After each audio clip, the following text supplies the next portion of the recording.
ओम श्री साईनाथाय नमः। ओम श्री साईनाथाय नमः। ओम श्री साईनाथाय नमः। सभी साईं भक्तों को नमस्कार। कथा प्रारंभ करते हैं। पिछले भाग में सुनाया था कि जुवान नाम का व्यक्ति जो कि शिरडी में रहता है, उसकी बेटी मुंबई से आई, अपनी दादी के साथ, दादी के पास रहती थी। अब वो गांव में आ गई। अब जुबान को जो है अपनी बेटी की शादी तय करने की बहुत जल्दी है, जबकि बेटी पढ़ना चाहती है। मात्र 12 वर्ष की एज है उसकी। बाबा के बहुत समझाने के बावजूद भी नहीं मान रहा। बहुत समझाया, यहाँ तक कि दुहाई दे रहा कि साईं आपको क्या पता मेरे क्या कमाई है, मैं क्या जोड़ लूँ। 3 बच्चे हैं, अब 2 बच्चों की पढ़ाई करा रहा हूँ, लड़कों की, इसकी। और लड़की को तो वैसे ही पराए घर जाना है। इसलिए साईं मैं आपकी बहुत इज्जत करता हूँ, मेरे घर के मामले में हस्तक्षेप ना करें तो ज़्यादा अच्छा होगा। खैर बाबा चले गए। बाबा उसके बाद पहुँचते हैं कहाँ? श्रीकांत के पास। मास्टर जी श्रीकांत से कहते हैं, श्रीकांत अपना स्कूल का काम ख़त्म करके द्वारका माई आओ। ठीक है साईं। श्रीकांत द्वारका माई पहुँचे। द्वारका माई पहुँचकर श्रीकांत को भेजा बेसिक शिक्षा अधिकारी के पास। वो भी साईं का भक्त था। सारी बात समझाई। श्रीकांत शिक्षा अधिकारी को ले आए। कहाँ? जुवान के घर। शिक्षा अधिकारी कहने लगे, तुम्हारी बेटी की प्रतिभा देखते हुए अगले 5 साल के लिए इसका स्कॉलरशिप मंजूर करा दिया हमने, और तुम्हें अपनी बेटी के ऊपर अगले 5 साल तक कोई खर्चा करने की आवश्यकता नहीं है।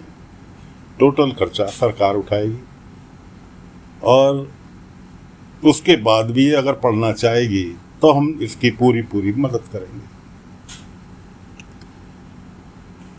जुबान कहने लगा कि क्षमा करें साहब, मैं आपका ये प्रस्ताव स्वीकार नहीं कर सकता। मैं तो अपनी बेटी की शादी तय कर चुका। पास ही के गांव में उसका रिश्ता पक्का कर दिया किसी धनी व्यक्ति के लड़के के साथ, जो कि कल उसको देखने के लिए आ रहे। उधर दोस्तों याद होगा आपको, पिछले भाग में आपको सुनाया था कि एक व्यक्ति जो कि श्यामा का भाई बता रहा है अपने आप को, और बाबा के ना मिलने के कारण 2 रुपए बाबा को अर्पित करके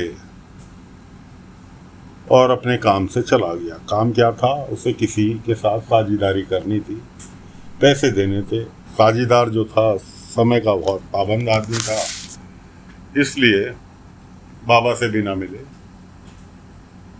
तात्या केशव ने कहा, भाई द्वारका माई बाबा की कण कण में बाबा बसे हुए हैं द्वारका माई में। अब साईं का तो कुछ पता नहीं, लेकिन तू कह रहा है कि तेरा समय की पाबंदी है, तो जो साईं को अर्पित करना है रख के चला जा, बाबा तक पहुंच जाएगा और अपना काम निपटा के आ।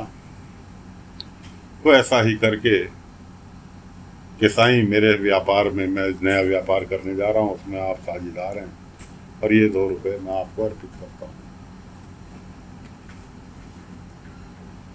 वहाँ से तो वो चला गया। रास्ते में एक चोर उसके पीछे लग गया। मौका देख के उसके हाथ से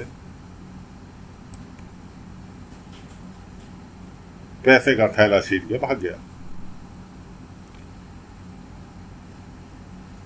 उधर बाबा श्रीकांत से फ्री होके तुरंत भागे हुए। श्रीकांत से कह के मुझे कहीं जाना है। पहुंच गए चोर के सामने।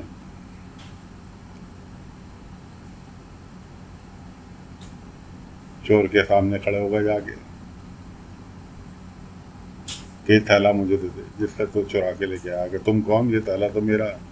बाबा ने कहा, मैं जिसका तू चुरा के थैला लेके भाग रहा है, मैं उसका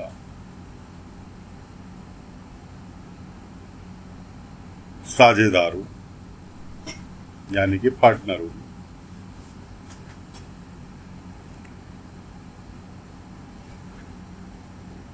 चोर अड़ गया कि जी मैं तुम्हें थैला दे ही नहीं सकता। बाबा ने कहा अच्छा एक काम कर, थैले में झांक के तो देख क्या है। जिस पोटली में पैसे भरे हुए थे उस पोटली में निकलती है मिट्टी। अब तो चोर की है पकाया हालत खराब कि मिट्टी कैसे हो गई, मैंने तो मिट्टी का थैला छीन के लिया। बाबा ने कहा जा जाकर राजी खुशी उसका जिससे थैला छीन के लाया उसका थैला वापस करके। अब चोर जो था वापस ढूंढता हुआ उस व्यक्ति को जिसका थैला छीन के भागा था, पहुंच गया उसके पास। उसने देख, अब वो था खंडोबा मंदिर के पास अपने पार्टनर से। खंडोबा मंदिर में मिलना तय हुआ था कि वहीं नारियल फोड़कर नए काम की शुरुआत करेंगे, साझेदारी की। अब वो अपने पार्टनर को बता रहा है कि जी ऐसे ऐसे मेरा पैसा लुट गया, और पार्टनर जो था बड़ी रंगबाजी के साथ थे, तूने तो मेरा भी नुकसान करा दिया और जो मेरा नुकसान हुआ है उसका भी मैं तेरे से भरपाई लूंगा। वो व्यक्ति कहने लगा जिसका थैला चोरी हुआ था लूटा था, वो कहने लगा भाई मैं तो अपनी जमीन जायदाद तक बेच के व्यापार में पैसा लगाने के लिए तेरे पास लेकर आ रहा था, लेकिन क्या करूं, चोर छीन के भाग गए, मैं तो बर्बाद हो गया। पार्टनर कह रहा मैं तुझे जेल भिजवा दूंगा, तूने मेरा नुकसान कराया। इतने में चोर प्रकट हुआ सामने। चोर को देखते के साथ ही कहने लगा यही है चोर, यही थैला उसके हाथ में। उससे थैला छीन लिया।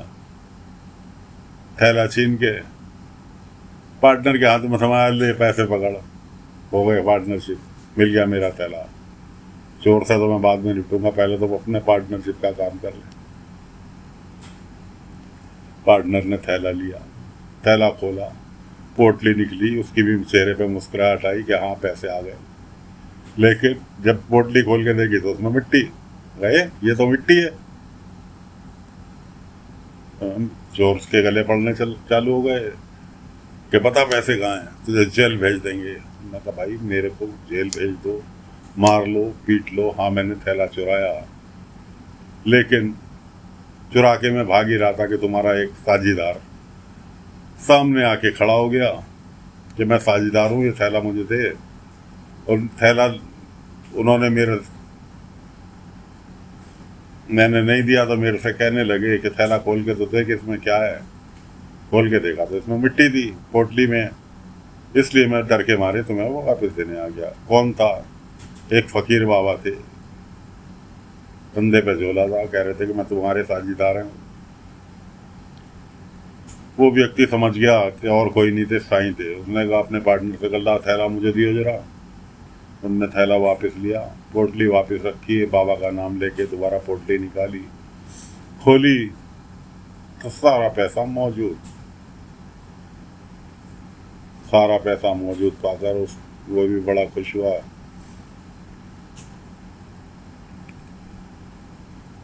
और अपने पार्टनर से कहने लगा देखो ये रहा सारा पैसा। लेकिन ऐसा कैसे संभव, अभी मैंने देखा तो इसमें मिट्टी थी। मैं कहा ये संभव काम केवल साईं ही कर सकते हैं। मैंने कहा था ना कि पहले के पार्टनरशिप की शुरुआत शिरडी जाकर करेंगे, और जिसके पार्टनर साईं बन जाएं वो तो कभी डूबने का सवाल ही पैदा नहीं होता। उसकी रक्षा तो साईं कदम कदम पर करते हैं। हाँ मुझसे गलती जरूर हुई कि मैं साईं से बिना मिले तुम्हारे पास आ गया। साईं, अब वो साईं नाम सुन के चौंकता है। इतने में बाबा वहाँ पहुँचते हैं। बाबा पहुँच के कहने लगे उसके पार्टनर से कि तुमने तो अपने पार्टनर की बात तक नहीं सुनी, वो लुट गया, बर्बाद हो गया, उसका सारा पैसा चला गया, तुम उसे उल्टी जेल भेजने की धमकी दे रहे। खैर उसने भी बाबा से माफ़ी मांगी। वो व्यक्ति कहने लगा, जो अपने आप को श्यामा का भाई बता रहा था, कहने लगा साईं मुझसे सबसे बड़ी गलती हुई कि मैं आपसे बिना मिले यहाँ तक आया। बाबा ने कहा उसकी दिक्कत नहीं है, गलती हुई, कोई गलती नहीं हुई, तुमने मुझे सच्चे दिल से याद किया, अपना भागीदार बनाया, अपना भार मुझे सौंप दिया भागीदार बना के, तो मुझे तो रक्षा करनी थी, मजबूरी थी।